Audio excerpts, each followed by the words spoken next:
Pemirsa, Golkar Kubu Munas Bali mengajukan gugatan pengesahan kepengurusan Golkar Kubu Agung Laksono oleh Menkumham Yasona Lauli ke Pengadilan Tata Usaha Negara Senin lalu. Golkar Kubu Munas Bali yang dipimpin oleh Abu Rizal Bakri menganggap pengesahan tersebut tidak berdasar. Wakil Ketua DPP Partai Golkar Kubu Abu Rizal Bakri Nurdin Halid menyerahkan registrasi surat gugatan di PT UN tertanggal 23 Maret 2015. Mantan Ketua PSSI tersebut menegaskan kepengurusan Golkar Kubu Abu Rizal tidak terlalu terkejut terhadap kebijakan Yasona yang mengesahkan kepengurusan Golkar Kubu Agung Laksono. Meski demikian, Nurdin menambahkan dirinya menyayangkan pengesahan yang dilakukan oleh Menteri Yasona sebab proses hukum tengah berjalan, yakni dugaan pemalsuan mandat suara Munas Kubu Agung di kepolisian. Tidak sepantasnya di saat proses hukum, Yasona sudah mensahkan kepengurusan Agung Laksono secara sepihak. Maret 2015 nomor 62 garis miring G garis miring 2011 garis miring PT UN Jakarta. Ini nomor register. Jadi kita sudah langsung dengan diukat PT UN, maka SK Menteri Hukum, pengesahan Menteri Hukum itu karena dia bukan bertindak atas hukum, dia hanya bertindak administratif, maka ini tidak berlaku. Dan kita gugat ke PT UN. Ya. Jadi daerah, teman-teman daerah tidak perlu gusar, tidak perlu hir, dan ini tidak usah dipedulikan. Ya. Karena yang sah itu adalah hasil Munas Riau. Itu. Dan berikut adalah pendapat Ketua Umum Partai Golkar versi Munas Ancol terkait upaya penguasaan ruang fraksi Golkar di DPR. Pandangan partai. Dan itu adalah kewenangan dan hak sepenuhnya dari DPP Partai Golkar. Yang dalam hal ini sesuai dengan surat Menkumham yang terakhir, yang terdaftar di Menkumham, yang didaftar di Menkumham, yang diakui secara sah adalah kepengurusan yang dipimpin oleh saya, Agung Laksono, dengan Saudara Zainuddin Amali selaku Sekretaris Jenderal, hasil Munas di Ancol, Jakarta. Sehingga menurut pandangan saya dan teman-teman yang lain bahwa hal itu adalah merupakan langkah yang tepat yang dilakukan Saudara Agus Gumiwang Kartasasmita. Tidak boleh ada yang menghalang-halangi semestinya. Ya, di samping berarti adalah melawan hukum, juga ingin merusak suasana persatuan-satuan partai. Sementara Wakil Ketua DPR Fadlizon membantah jika pimpinan DPR RI disebut menolak perombakan fraksi Golkar di DPR RI. Fadlizon menyatakan pimpinan DPR masih menunggu hasil gugatan yang dilayangkan Kubu Abu Rizal Bakri di Pengadilan Tata Usaha Negara. Menurut Fadlizon, permintaan perombakan fraksi Golkar sebagaimana diminta oleh Kubu Agung Laksono tidak bisa dilakukan secara sepihak. Perombakan fraksi harus melalui mekanisme di DPR. Selain itu, pihaknya juga masih menunggu hasil gugatan SK Menkumham yang diajukan pihak Abu Rizal Bakri ke PT UN. Jadi masalah pergantian dari fraksi itu kan ada mekanismenya. Dan apalagi kalau misalnya ini ada dua pihak yang dispute. Kalau itu tidak ada yang bersengketa, itu tidak akan ada kesulitan apapun. Itu sangat mudah. Dan walaupun tetap melalui Rapim dan kemudian Bamus dan kemudian diumumkan di paripurna. Nah, kalau yang sekarang ini saya kira masalahnya adalah ada pihak yang sedang bersengketa. Dan pihak yang bersengketa itu belum tuntas persengketaannya. Kita lanjutkan perbincangan, pemirsa. Saya akan kembali lagi ke Pak Bowo Sidik Pangarso yang saat ini berada di gedung DPR MPR. Pak Bowo, kalau saya minta pendapat Anda tadi, kalau komentar di studio mengatakan bahwa apa yang terjadi ini bisa jadi saling menghancurkan atau mungkin mempertontonkan saling rebut kantor, kemudian saling lapor Bareskrim, tidak sesuai dengan janji atau sumpah yang dibacakan oleh anggota DPR. Tanggapan Anda? Begini, sebelum masuk ke situ saya ingin mempertegas sedikit bahwa ini yang membuat suasana makin tidak jelas ini sebenarnya pimpinan DPR.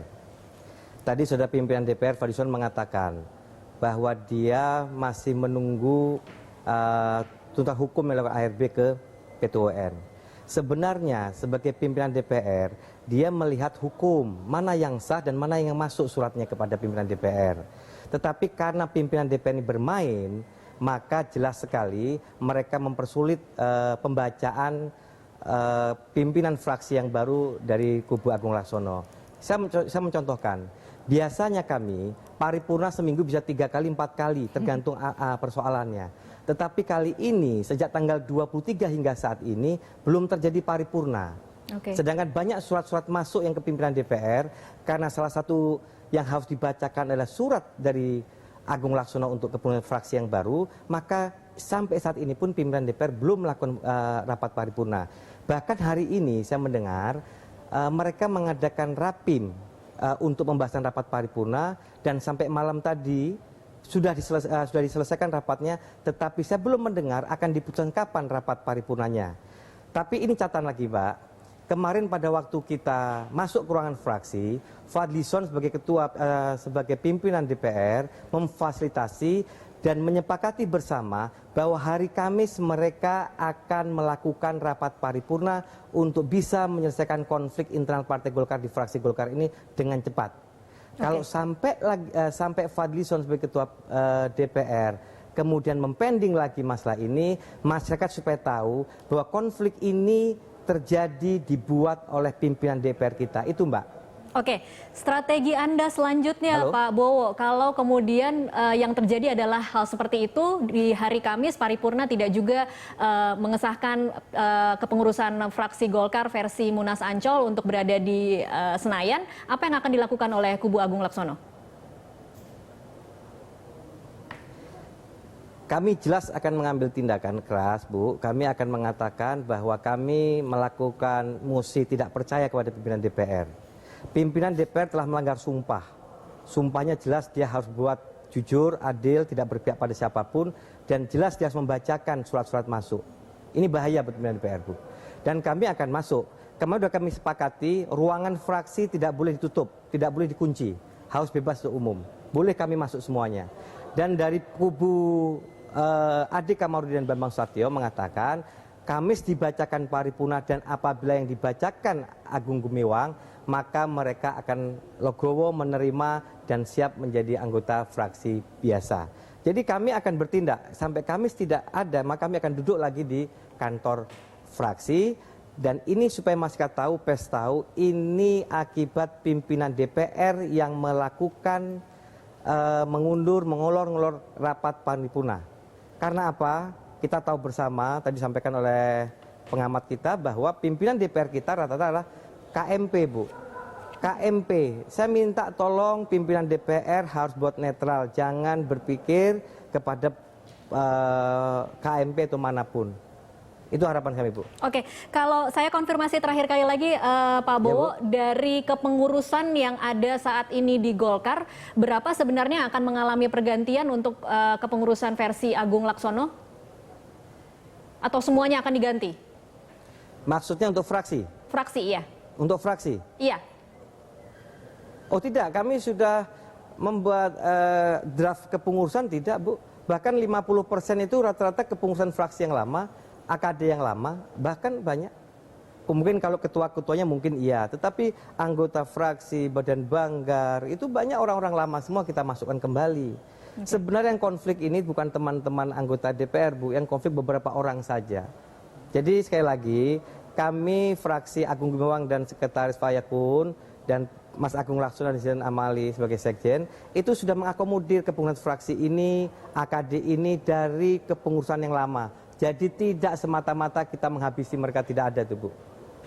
Oke, baik. Saya ke Mas Hanta. Mas Hanta, kalau dilihat tadi sebenarnya perubahannya tidak akan terlalu besar, tetapi resistensinya itu tidak bisa ditembus oleh kubu Agung Laksono. Ya, menurut saya memang sebaiknya perubahan yang dilakukan secara ekstrim ya, jangan sampai mengganti keseluruhan, karena ada pesan penting dari keputusan Mahkamah Partai, yaitu untuk mengakomodir kelompok yang lainnya, kubu yang lain. Itu hal penting ya. Tadi mungkin sudah dikonfirmasi oleh Pak Bowo. Nah, menurut saya juga yang harus ditempuh oleh dua kubu ini adalah mungkin di titik-titik terakhir ini ada dialog ya, ada komunikasi, ada cara yang elegan yang tidak sepenuhnya mengandalkan pendekatan hukum sepenuhnya, misalnya dibawa ke peradilan. Meskipun itu tidak salah, kalau tidak bisa ditempuh memang ke sana. Tapi kalau misalnya Golkar bisa melakukan itu, politik itu kan tidak bisa kita melihat begini hitam putih. Misalnya kalau Abu Rizal Bakri yang memegang kendali maka akan berada di KMP, atau sebaliknya, tidak begitu. Bisa jadi petanya itu bersilang-silang, tapi posisi tawarnya itu Dan kita belum tentu juga misalnya bagi presiden misalnya ketua umumnya siapa bisa jadi sama saja. Iya. Jadi tidak, ini bukan persoalan peta komposisi peta politik yang sepenuhnya, tapi ada dinamika internal di Golkar menurut saya yang menentukan. Karena posisi ketua umum itu sangat strategis, sangat dalam politik itu jangankan 3 bulan menunggu hasil 2 atau sebulan, sehari pun bisa dalam 1 jam pun otoritas politik itu bisa melakukan perubahan besar yang luar biasa. Nah, pergantian-pergantian ini yang menurut saya memang harus dilakukan hati-hati oleh pihak Pak Agung Laksono ya, meskipun Pak Agung Laksono, pihak kubu Agung Laksono tanda petik menang ya sampai pada hari ini, tetapi juga harus melakukan komunikasi, dialog dan seterusnya. Nah, faksionalisme ini di luar itu semua mungkin juga pelajaran buat partai lain, bukan suatu aib politik. Jadi semua partai itu ada faksionalisme, ada faksi yang semua. Justru ini positif setelah badai itu biasanya kan ada pelangi dan sebagainya yang indah bagi Golkar, dan Golkar orang terbiasa menyelesaikannya. Jangan dikira partai-partai yang adem ayem, ada figur kuat, tidak mempunyai tantangan, bisa jadi lebih gelagapan, tidak bisa menyelesaikan menghadapi sedikit pun. Nah, ini momentum bagi Golkar secara kelembagaan menurut saya untuk melakukan perbaikan ya secara internal. Kalau misalnya partai ini lebih fokus memikirkan partainya untuk 2019, baik untuk pemilu legislatif maupun pilpres, karena Golkar ini belum pernah memenangkan pilpres sebenarnya sekalipun, meskipun kadernya pernah jadi wapres 2 kali, bukan dari partainya sendiri. Nah, ini maksud saya poin itu menjadi variabel dinamika. Ya, 2004 dulu mengusung Pak Wiranto, kemudian Pak JK diam-diam kelompok juga beberapa faksi mendukung Pak JK, begitu juga di 2019. Nah, ini yang menurut saya Golkar sudah mulai jangka panjang memikirkan misalnya ide tentang konvensi capres, ide tentang hal-hal yang maju, modern. Menurut saya positifnya apa? Partai modern itu memang begini. Tetapi harus juga bisa menyelesaikan konflik dengan baik secara kelembagaan. Masalahnya sekarang ini kalau kita lihat mau diajak dialog saja sudah susah, tidak mau bertemu gitu. Kira-kira apa yang mungkin bisa membuat dua kubu ini duduk bersama dan kemudian bicara dengan kepala yang dingin, kemudian memecahkan, kira-kira win-win solutionnya? Nah, win-win solutionnya itu kalau sekarang nggak sulit. Dari kubu Pak Agung, Pak Bowo mungkin akan keberatan karena posisinya tanda petik agak menang sekarang ini. Beda dulu, kalau dulu misalnya kekuasaan itu kalau kita bagaikan kue kan tinggal dibagi gitu. Nah, kooperatif, win-win solution, kompromi sulit tercapai dulu. Kemudian kompetisinya dibuat ulang misalnya dengan ini tadi seperti saya katakan, Munas juga sulit. Nah, akhirnya seperti ini. Dan meskipun ini pasti berakhir, tetapi hal yang seperti ini tidak positif dari perkembangan demokrasi kita. Cara partai melembagakan faksionalisme, cara partai menyelesaikan konflik internalnya, kita tidak mendapatkan hal yang positif dari Golkar. Meskipun ini sedang proses, ya mudah-mudahan Pak Agung Laksono dan Pak Abu Rizal Bakri duduk bersama memikirkan, dan yang paling sensitif kan pada kompromi struktural, posisi ketua umum saja. Yang lainnya mungkin bisa dikomunikasikan wakil ketua umum seterusnya. Ketua umum mengalir, tinggal posisi ketua umumnya, dan posisi ketua umum itu tanda tangannya menentukan. Pada tanggal 24 Juli itu kan pilkada, partai tanggal terakhir mengusung nama, dan Agustus ditetapkan, dan itu menentukan. Belum yang lainnya lagi. Pak Marwar, apa yang akan terjadi pada pilkada nanti kalau kepengurusan ini belum juga menemui kata titik temu mana yang kemudian dianggap sah? Apa yang akan terjadi? Saya kira kalau pegangannya sekarang adalah keputusan Kemenkumham kalau di tingkat lokal kan, karena bagaimanapun KPU sudah menyatakan taat kepada keputusan Kemenkumham dan melihat kepengurusan agung lah yang menjadi indikator yang sah begitu. Oleh karena itu kalau di daerah misalnya dalam pilkada, pastilah ini suasana politiknya pun langsung berubah, dan kekuatan itu pasti akan terwujud dengan sendirinya kalau pendaftaran calon-calon kepala daerah sudah dilakukan. Tetapi yang menarik bagi saya pelajaran dari apa yang terjadi di DPR ini, ada satu mekanisme yang harus diatur lagi ketika misalnya suatu pimpinan partai secara menyeluruh berada di dalam suatu posisi tertentu di mana ketika ada partai politik lain akan mencoba mengadakan pembaharuan, dia tidak bisa memasuki arena di DPR itu karena mereka semuanya dikunci di dalam hal gerakannya ditentukan di dalam sidang paripurna katanya. Oleh karena itu mungkin di dalam pengaturan undang-undang nanti tentang tata tertib harus adalah pengaturan semacam ini, karena menurut saya seandainya dalam hal semacam ini ketua DPR atau wakil ketua DPR melakukan pelanggaran undang-undang dalam soal kepatuhan terhadap SK siapa yang sah, maka sebenarnya harus direkol. Tetapi yang merekol adalah partai politik sendiri.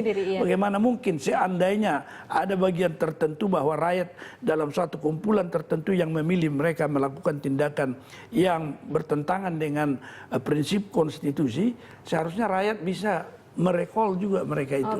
Nah, mekanisme seperti ini harus mengajar kita harus ada sebenarnya untuk konflik resolution di dalam hal semacam ini. Oke, baik. Kita harus break dulu lagi. Pemirsa tetaplah bersama kami. Kami akan kembali usai jeda komersial. Ya, pemirsa, kita lanjutkan perbincangan masih membahas tentang kisruh Partai Golkar. Saya akan kembali ke Pak Bowo di gedung DPR MPR Senayan Jakarta. Pak Bowo masih bersama kami? Halo? Ya, Pak Bowo. Mati, Mbak. Halo? Mati. Oke, saya akan kembali ke perbincangan di studio terlebih dahulu, Mas Hanta dan juga Pak Marwarar. Ini adalah segmen terakhir. Mungkin saya akan minta closing statementnya masing-masing. Kira-kira apa yang dibutuhkan untuk bisa ketemu di tengah dan kemudian mendinginkan suasana dan kemudian fraksi Golkar bisa bekerja di parlemen. Pak Marwarar terlebih dahulu. Ya, saya kira kita berharap sih kedua belah pihak bisa melihat kepentingan daripada Golkar itu sendiri. Kalau mereka tidak mencapai kesepakatan, pada 2019 rakyat pemilih akan menentukan sikapnya bagaimana melihat mereka. Oleh karena itu cara yang terbaik adalah bahwa kedua belah pihak melihat demokrasi itu harus dikawal dengan ketat oleh hukum, dan setiap penyelesaian terhadap konflik yang ada dalam demokrasi tentu sesudah musyawarah tidak bisa dicapai, ya kita serahkan kepada hukum. Kalau itu terlihat oleh rakyat 2019, saya kira Golkar masih akan berada di dalam posisi yang baik di dalam kedudukan politik partai politik di Indonesia. Oke, Mas Hanta. Iya, saya menyambung saja. Golkar harus memikirkan tentang dirinya, tentang Golkar. Hari ini mungkin bisa dengan peta koalisi-koalisi. Bukannya sekarang memikirkan dirinya masing-masing. Enggak, gitu. maksudnya dirinya masing-masing artinya Golkarnya. Jangan dipengaruhi ada faktor eksternal, tujuan eksternal. Tapi tadi tujuan Golkar di 2019.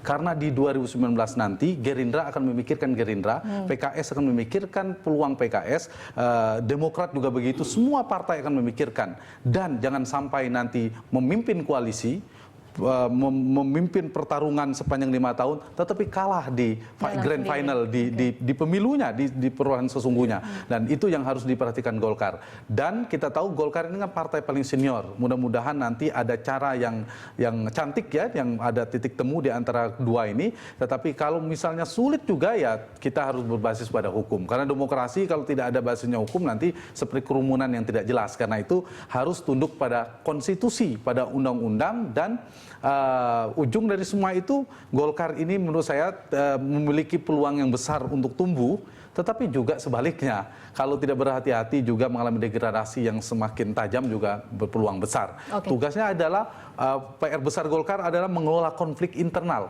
melembagakan, mencari solusi mengelola konflik, kedua melahirkan figur baru bagi Golkar nanti di 2019. Oke, saya ke Pak Bowo. Pak Bowo, mungkin apa solusi yang akan diambil oleh kubu Agung Laksono untuk bisa menyelesaikan kisruh antara dua kubu ini, tetapi tidak menghancurkan Partai Golkar secara keseluruhan?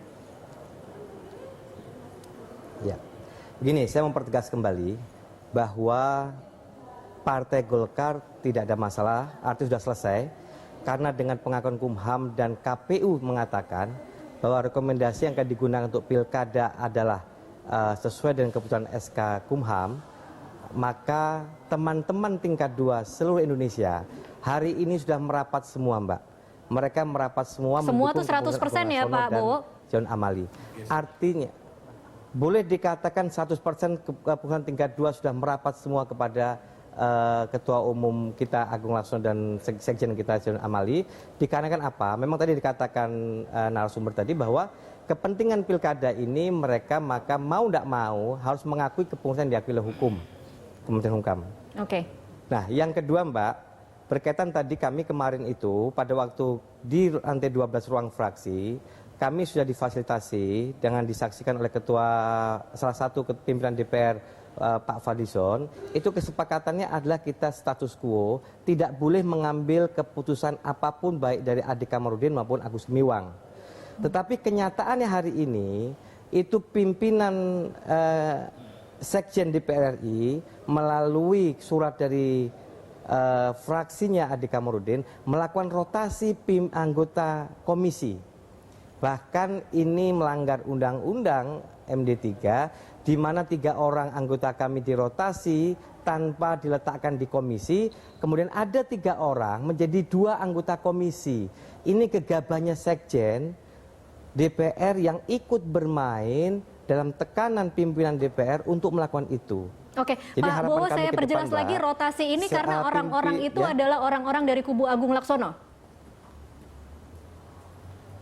Iya, yang ada di Komisi 3 dirotasi semuanya. Oke. Kemudian pada waktu tadi mau datang rapat komisi, namanya tidak ada, diganti 3 orang oleh nama-nama dari teman-teman kubunya Ade Kamarudin. Sedangkan semalam kesepakatannya, Bu Sekjen juga ada di dalam rapat itu mengatakan siap untuk tidak mengakomodir semua keputusan fraksi menunggu rapat paripurna. Ini Bu Sekjen bermain, hati-hati. Sekjen itu tangannya pemerintah, mengapa dia ikut bermain politik? Jadi ada terjadi tadi Mbak, yang berbahaya lagi 3 orang anggota ini namanya ada di 2 komisi. Sedangkan MD3 mengatakan setiap anggota harus ada di salah satu anggota komisi. Karena buru-buru maka dipindahlah 3 orang ini tanpa mengindahkan administrasi dan kami sudah mencoba mencari bukti itu ternyata terjadi. Oke, baik. Nama-namanya siapa saja? Bu. Mungkin bisa disebut sebagian, Pak Bowo? Salah satunya Fayako, aduh saya lupa, komisi 1, rata-rata komisi 1 dipindah komisi 3. Oke. Oke, baik. Hari Kamis nanti rencananya Itu rapat ada. paripurna Jadi akan memang, memutuskan, Pak Bowo, saya ingin dapat jaminan dari Anda apapun keputusannya, Anda akan tetap menempuh cara-cara yang demokratis. Salah satunya Miss Bakun, Bu. Miss Bakun, Halo? oke. Halo. Iya, saya bisa Ya. mendengar Pak Bowo. Saya Bu. ingin jaminan bahwa Kamis apapun keputusannya Anda tidak akan menempuh cara-cara yang anarkis, Pak Bowo. Kami dari awal tidak pernah memperlihatkan anarkisme, Bu. Kami dengan sopan santun, kami ini anggota DPR ditentukan oleh rakyat. Kami pun kemarin tidak merusak pintu, Bu. Kami buka pelan-pelan, kami masuk dan tidak ada satupun yang pecah atau rusak. Dan kami tidak teriak-teriak, kami duduk untuk berkomunikasi. Terbukti ternyata kami yang berkomunikasi dengan baik. Yang terbuktinya lagi, mereka tidak komitmen atas keputusan rapat semalam di lantai 12. Artinya di sini teman-teman bisa melihat, pers bisa melihat siapa yang berkomitmen, siapa yang ingin berbuat segera supaya bisa berpikir kepada bangsa negara melalui DPR, melalui fraksi Partai Golkar. Oke, baik. Terima kasih Pak Bowo Sidik Pangarso untuk waktunya bersama Prime Time Talk kali ini dan juga terima kasih Mas Hanta dan Pak Mahruarar sudah hadir di studio.